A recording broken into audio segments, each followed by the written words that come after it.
Hello YouTube, Recofly here. Today's review is on SIC Volume 42 Kamen Rider Den-O Sword Form and his imagin Momotaros. Right now in the market, I believe it is quite hard to find it, so I probably suggest you look out for second-hand ones in forums or even eBay.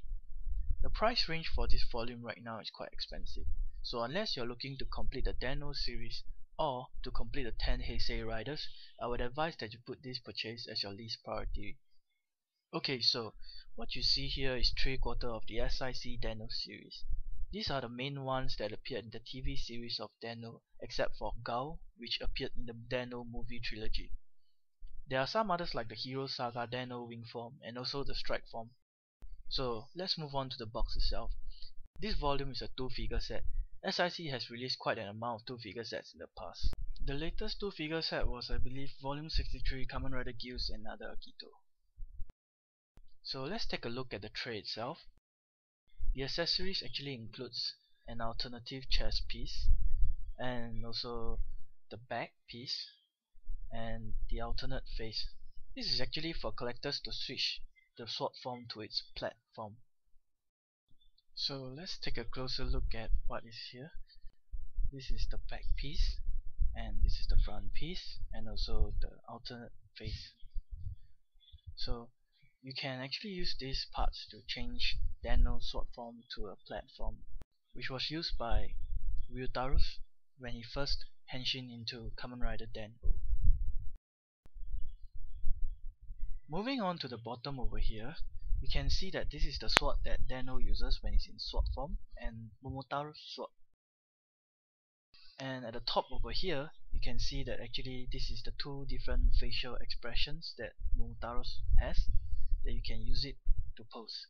And over at the bottom is the hands accessories for Momotaros. And over at the other side, you can see that this is the Den-O sword form's alternative hands. And this is the Den pass that Ryotaro uses to henshin into Den-O. And this is the belt buckle. Now that you have seen two figures here, I will cover on sword form later, and I'll first cover on the Momotaros. This figure is very well sculpted, and there's a lot of details in this figure. If you notice, actually this figure is very punk rock. The elbow of this figure is a double jointed elbow, which makes it even more flexible to do all its dynamic poses. And the head is actually just a head articulation with no neck articulation.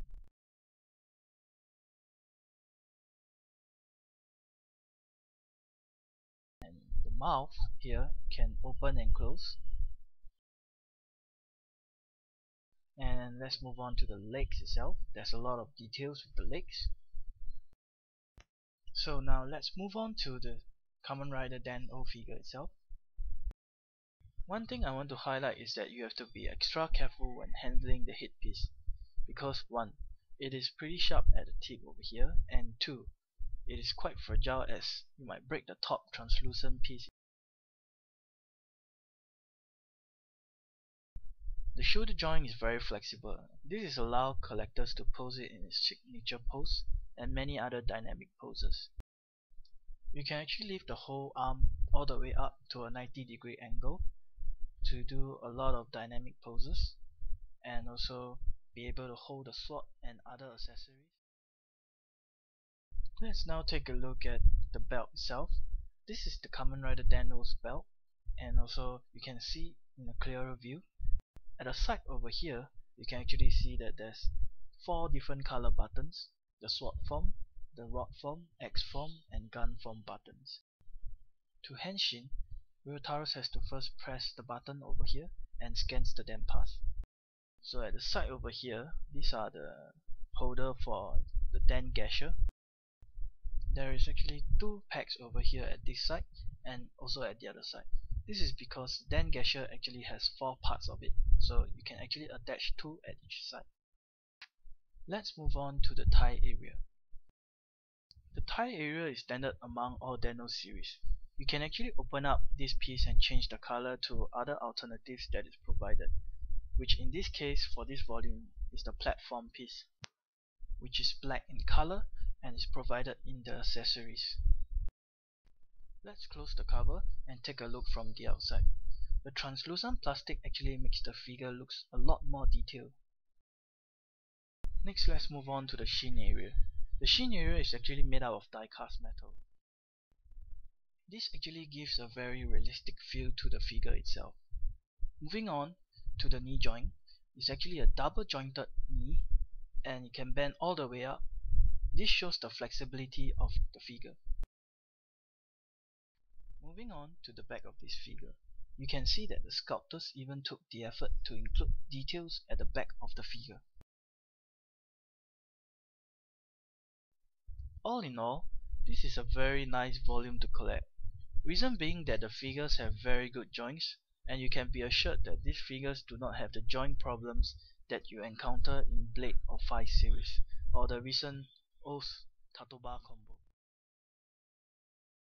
Thank you for watching. I'll see you next time. Hey, Tenchu!